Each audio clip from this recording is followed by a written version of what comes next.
Halo teman-teman, selamat datang di Alsi Farmasi. Ya, maaf banget teman-teman, agak jarang ya saya bikin konten untuk di channel ini karena banyak banget kegiatan teman-teman yang bikin susah untuk membuat materinya. Bahkan untuk materi penggolongan obat ini baru selesai tadi subuh ya. Ya, hari ini kita akan belajar mengenai penggolongan obat. Kalau sebelumnya kan kita udah belajar mengenai jenis-jenis sediaan ya, bentuk-bentuknya obat. Nah, sekarang golongan dari obat tersebut, guys. Tapi yang pertama-tama kita belajar terlebih dahulu apa itu obat ya. Mungkin sebelumnya belum saya bahas atau sudah saya bahas tapi pembahasannya mungkin kalian skip atau lupa. Jadi saya bahas lagi ya. Jadi obat itu adalah semua bahan tunggal atau campuran. Maksudnya tunggal ini ya satu jenis atau mungkin beberapa jenis campuran yang dipakai untuk mencegah, meringankan maupun menyembuhkan penyakit ya. Dan dalam Undang-Undang Republik Indonesia tahun 36 nomor 2009 ini mungkin teman-teman yang kuliah di farmasi atau mungkin sekolah di SMK farmasi perlu dicatat ya karena biasanya muncul juga di ujian.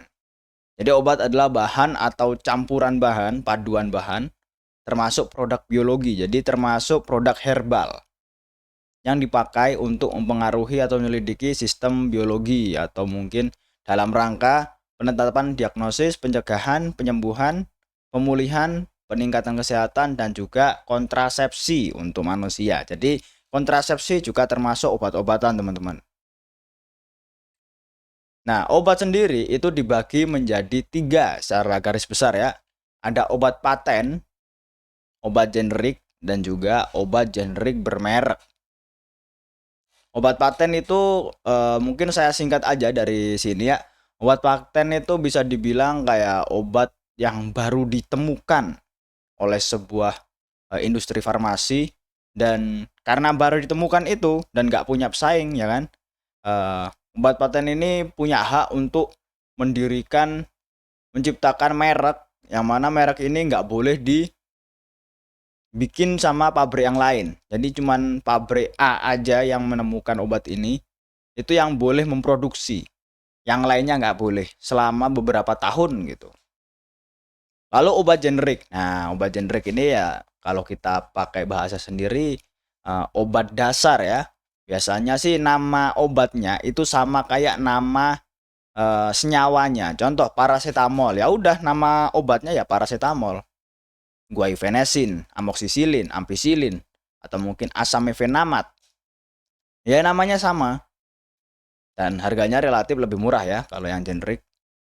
Nah, selanjutnya ada obat generik bermerek. Ya, isinya sama kayak generik, teman-teman. Paracetamol gitu, tapi biasanya ada mereknya. Ya, Pamol atau mungkin Paramol. Apalagi? Ada juga Sanmol, Panadol, Bodrek dan lain sebagainya. Dan harganya biasanya emang lebih mahal dikit ya daripada obat-obatan generik. Mungkin untuk lebih rincinya bakal saya bahas habis ini ya. Obat paten itu ya bisa dilihat contohnya ada naloxon ya. Ini obat-obatan turunan opium, teman-teman, turunan narkoba. Yang mana kalau mau beli seperti ini memang harus pakai resep dokter ya, nggak boleh nggak pakai resep dokter. Buprenorphine sama naloxon ini fungsinya sebagai pereda nyeri, tapi nyerinya nggak cuma nyeri biasa, tonton, nyeri hebat ya. Jadi kayak habis operasi atau mungkin sebagai penenang seperti itu. Nah, seperti yang saya bilang tadi, obat paten itu mendapatkan market protection. Jadi obat ini bisa memonopoli pasar selama beberapa tahun ya. Biasanya 5 tahun, guys.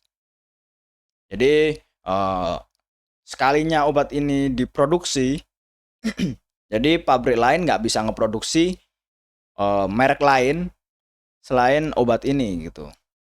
Yang isinya juga sama kayak obat ini. Jadi cuman dia sendirilah yang produksi selama 5 tahun. Dan harganya memang biasanya mahal banget ya obat paten itu.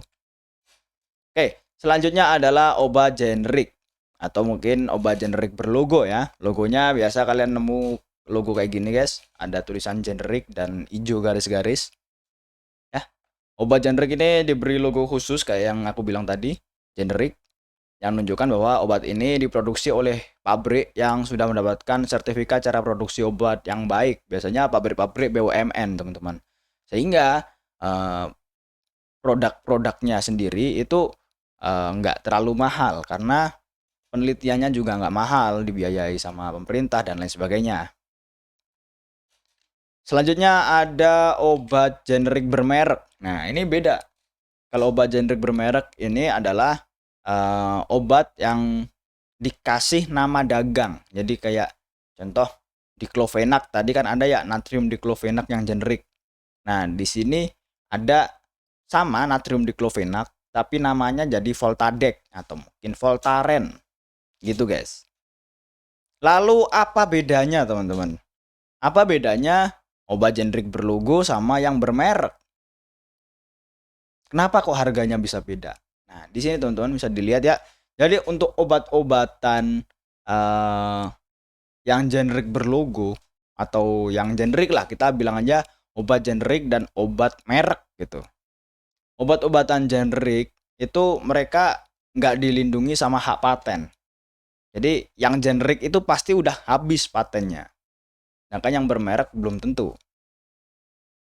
Lalu untuk harganya ya, obat generik itu pasti lebih murah. Ya setengahnya lah, setengah harga atau mungkin sepertiga atau seperempat gitu ya. Soalnya apa teman-teman? Karena bahan-bahan yang dipakai untuk membuat obat-obatan generik itu enggak bahan-bahan yang mahal, emang bahan-bahan yang ditujukan supaya ini jadi obat bisa diterima semua orang, orang bisa sembuh gitu. Jangan obat-obatan bermerek itu benar-benar diperhatikan ya kualitasnya, eh, pengisi dari obatnya seperti mungkin tepungnya itu dari apa, kandungan seratnya, kandungan pengikatnya supaya obat ini nggak mudah hancur atau lain sebagainya. Itu mereka memperhatikan hal seperti itu sehingga harganya pasti lebih mahal. Lalu untuk nama produk, untuk generik seperti yang saya bilang tadi, itu sesuai sama nama senyawanya. Ibuprofen ya ibuprofen, paracetamol ya paracetamol, seperti itu. Selanjutnya warna, ukuran, bentuk, dan rasa ya.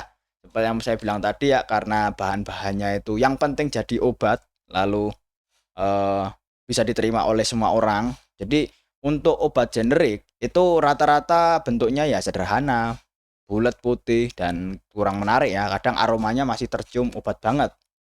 Sedangkan untuk obat-obatan bermerek itu biasanya dikasih warna yang pink, yang warnanya lebih menarik, terus juga diberi lapisan supaya tidak aromanya menyengat, supaya tidak jadi serbuk-serbuk gitu ketika dipegang di tangan, seperti itu teman-teman.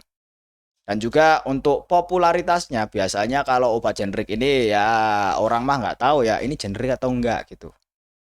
Karena kurang terkenal juga guys. Sedangkan kalau yang bermerek itu kan mereka biasanya pakai iklan gitu. Kontraksin, kontraksin bila si kecil panas seperti itu. Ini nggak endorse ya, ini nggak di endorse. Atau mungkin produk-produk lainnya kan seperti Promah atau mungkin seperti produk-produk obat bermerek lainnya. Ya, lalu seperti yang ditulis di sini ya, kenapa harganya generik itu lebih murah? Alasannya adalah karena ini teman-teman. Penelitiannya itu karena dibiayai pemerintah sebagiannya ya. Jadi pasti biayanya lebih rendah daripada obat bermerek. Lalu pengembangan produknya nih kalau obat bermerek biasanya bagus guys. Maksudnya bagus ini mereka bakal terus berinovasi. Kayak oh ternyata eh, untuk filler tablet tuh buat supaya tabletnya itu bisa dibentuk ya. Itu lebih bagus pakai produk A daripada produk B gitu. Sedangkan kalau penelitian di obat generik ya pokoknya udah ada filler, mau itu bagus atau kurang bagus atau mungkin eh, sangat apa compact atau enggak, yang penting jadi obat dan bisa diterima masyarakat. Seperti itu. Lalu izin paten seperti yang saya bilang tadi ya, izin patennya untuk yang generik ini nggak ada. Pasti patennya udah habis terus jadi generik. Lalu iklan. Nah, generik ini selama ini saya ngelihat jarang banget atau mungkin bahkan nggak ada ya obat-obatan generik yang masuk iklan gitu. di TV muncul gitu kan. Amoxicillin iklan gitu. Amoxicillin nggak mungkin ya, antibiotik soalnya. Eh, Paracetamol generik gitu masuk iklan gitu. Nggak pernah ada ya. Beda kalau yang obat bermerek ini memang wow, mereka mendapatkan keuntungan di iklan karena mereka ada nama uniknya kan. Contoh Voltadek gitu atau mungkin Hot in Cream gitu. Mereka ada nama uniknya eh, daripada obat-obatan generik yang cuman pakai nama senyawanya. Dan hasilnya makanya karena itu untuk obat generik pasti lebih murah ya daripada obat-obatan bermerek. Lalu selanjutnya adalah penggolongan obat menurut undang-undang. Tadi kita penggolongan menurut asal usulnya ya. Sekarang kita penggolongan menurut tingkat bahayanya. Nah, ini ada beberapa logo ya yang ada di sini. Ada hijau, biru, merah, terus ada huruf K-nya dan juga yang terakhir ini ada logo tentara Jerman mungkin ini, bukan ya. Nah, kita bahas satu-satu teman-teman. Yang pertama dari yang hijau dulu ya. Yang hijau ini adalah obat bebas. Mungkin kalian sering lihat ya obat-obatan kayak gini di warung-warung atau mungkin di apotek di etalase paling depan biasanya. Ya, obat bebas ini adalah golongan obat yang dalam penggunaannya ini nggak membahayakan. Dan masyarakat bisa beli tanpa pengawasan dokter. Meskipun teman-teman, meskipun di sini dibilang tidak membahayakan, tapi obat-obatan bebas ini nggak boleh asal dikonsumsi. Ya, yang namanya obat, kalau kalian tidak sesuai aturan pakai, itu pasti bahaya buat tubuh. Yang nanti bikin overdosis atau mungkin bikin kalian malah sakit. Nah, untuk golongan obat bebas ini pasti ada tandanya lingkaran warna merah, warna hitam. Terus ada hijaunya ya di tengahnya. Kok warna merah sih? Nah, golongan obat bebas ini pasti punya tanda lingkaran warna hijau yang pinggirnya ada warna hitamnya. Ya. Contohnya mungkin kalian bisa lihat lah yang ada di sini ya, ada vitamin, ada obat gosok, ada bedak dan lain sebagainya. Atau mungkin di sini bisa kalian lihat deh. Ini ada paracetamol ya, Sanmol. Lalu ada Promac, ada vitamin C, CIP. Nah, seperti itu teman-teman. Selanjutnya ada obat bebas terbatas atau OBT. OBT ini juga biasanya ada ya di warung-warung itu ada, tapi harusnya nggak boleh ya. Karena emang agak bahaya guys kalau kalian salah penggunaannya. Golongan obat ini itu kalau dikonsumsi dalam jumlah terbatas, maksudnya nggak long lasting ya, nggak tiap hari mengonsumsi obat ini, itu cukup aman. Tapi kalau keseringan atau terlalu lama, itu malah bikin kalian apa ya namanya, sakit lah atau enggak merugikan tubuh kita. Ya, contohnya bisa kalian lihat ada logo warna biru ya, lingkaran biru dengan pinggirannya yang hitam. Biasanya juga di bagian kemasannya itu ada peringatan gitu guys. P1 sampai P6. Kayak gini nih. Nah, ini mungkin teman-teman yang sekolah di kesehatan ya bisa diapalin ya. P1 ini obat keras atau P2 ini hanya untuk kumur-kumur. P3 ini bagian apa? Kayak bedak atau yang salep gosok gitu. P4 itu untuk dibakar. Biasanya itu bentuknya kayak rokok kesehatan. Mungkin kalau di Indonesia jarang ya ada kayak gitu. Tapi kalau di luar negeri itu ada. Lalu untuk P5 ini tidak boleh ditelan ya. Biasa itu obat tetes mata, obat tetes telinga. Ya, masa ditelan ya. Beda. Lalu yang keenam bisa obat wasir. Ya, obat wasir seperti yang kita bahas di video sebelumnya itu biasanya nggak lewat mulut ya, tapi langsung lewat rektum, dimasukkan laksana. Selanjutnya ada obat keras. Apakah obat keras ini es batu? Bukan. Ya. Jadi obat keras ini maksudnya adalah obat-obatan yang hanya dapat diperoleh masyarakat melalui resep dokter dan hanya boleh dijual di apotek. Meskipun akhir-akhir ini ya kita banyak menemukan ya teman-teman, obat-obatan keras itu meskipun nggak pakai resep dokter boleh dibeli. Tapi itu kurang baik teman-teman. Ya, umumnya obat-obatan keras ini memiliki indeks terapi sempit. Apa itu Bang, indeks terapi sempit? Indeks terapi sempit itu adalah ketika obat ini kita konsumsi, kalau kurang dari batas terapinya, contoh 3 kali sehari kita konsumsi 2 kali sehari, itu tidak akan berefek optimal kepada tubuh. Jadi kayak ya nggak fungsi, kayak obatnya cuman masuk doang, malah kasihan ginjalnya kan. Lalu kalau kita berlebihan mengonsumsinya, contoh 3 kali sehari kita konsumsi 4 kali sehari, maka yang ada bisa overdosis, bisa keracunan. Seperti itu teman-teman. Seperti mungkin yang saya ceritakan dulu ya soal ISDN, itu kan harusnya 2 kali sehari, malah dikonsumsinya sehari sekali. Nah, nggak lama kemudian dia masuk UGD karena ngedrop. Seperti itu ya. Nah, yang termasuk obat-obatan keras ini apa aja? Ada obat wajib apotek. Ini mungkin teman-teman yang lagi belajar kesehatan ya, itu bakal harus memperhatikan ini ya, obat wajib apotek, yaitu obat-obatan yang bisa dibeli tanpa resep dokter.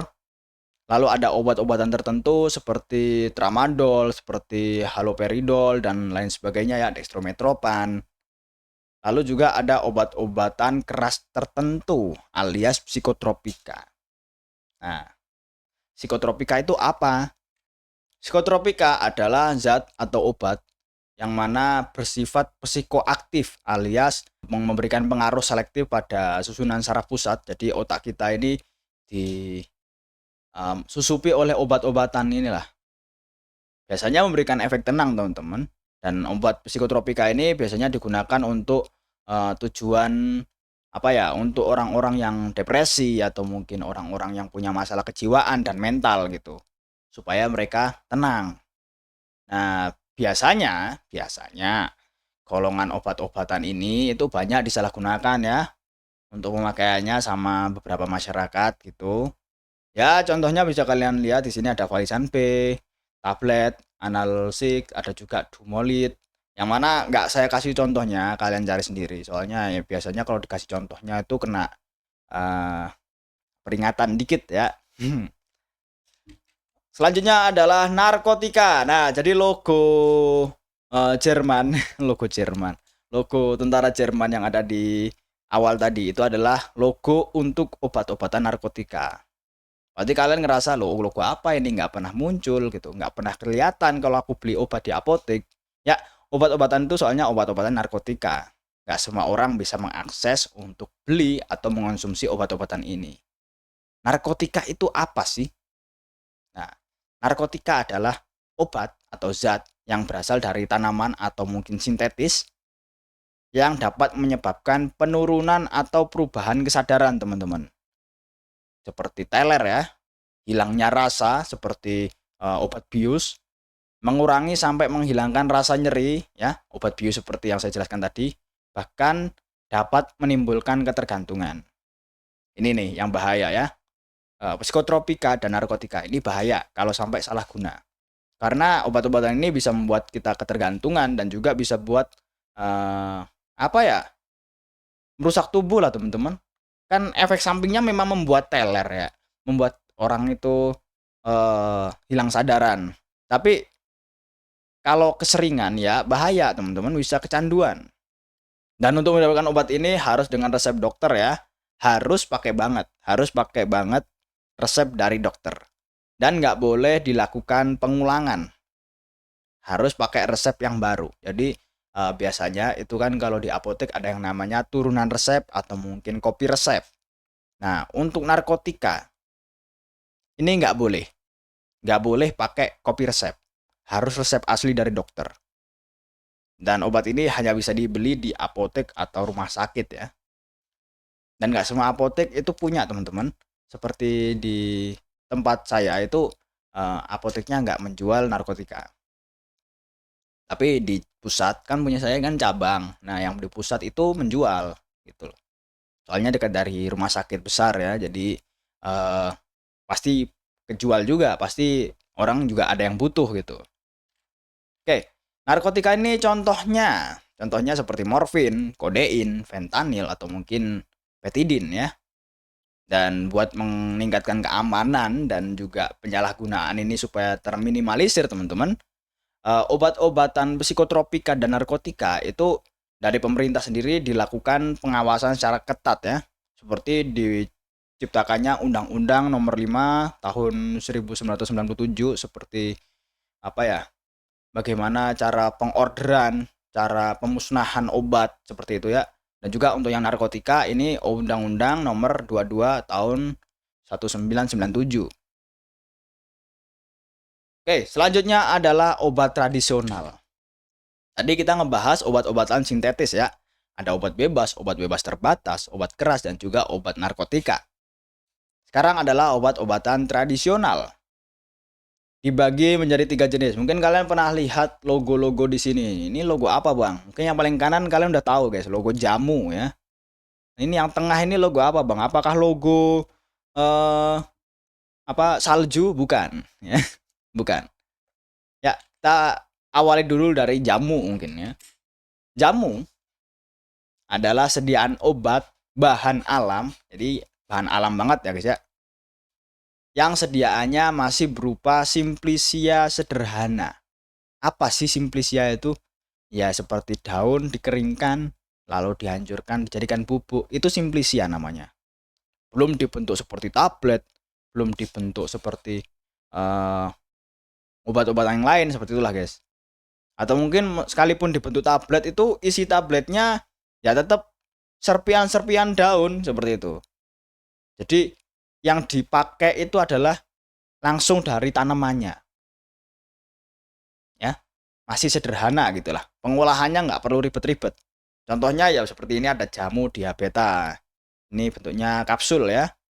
Lalu ada jamu pegelinu, pil pegelinu ini. Lalu ada hermarin, ini adalah produk untuk pencegahan pikun ya. Lalu ada sirup herbal Starfit seperti itu. Selanjutnya ada obat herbal terstandar. Nah ini logonya ada 3 bintang. Bintangnya 3 guys. Pasti dia lulus TK tuh. Bintangnya 3. Oke, obat herbal terstandar itu adalah sediaan obat yang telah dibuktikan keamanan dan khasiatnya secara ilmiah dengan uji praklinik ya. Yang perlu digarisbawahi adalah praklinik. Apa itu praklinik? Praklinik ini adalah pengujian yang mana obat ini diuji ke hewan coba. Bisa ke tikus atau mencit, tikus kecil ya, mencit. Atau mungkin ke kelinci, ke ikan, ke monyet, dan lain sebagainya. Dan sudah terbukti teman-teman, setelah diujikan ke sana, contoh ada kelinci masuk angin atau mungkin tikus masuk angin. Diberikan pengujian obat-obatan herbal yang fungsinya untuk mengeluarkan meredakan penyakit masuk angin tersebut ya. Dan akhirnya terbukti, maka obat ini bisa disahkan menjadi obat herbal terstandar. Bahan bakunya sendiri juga terstandarisasi teman-teman. Ada takaran yang pas gitu. Ya contoh-contohnya bisa kalian lihat beberapa obat seperti tolak angin sekarang sudah obat herbal terstandar ya.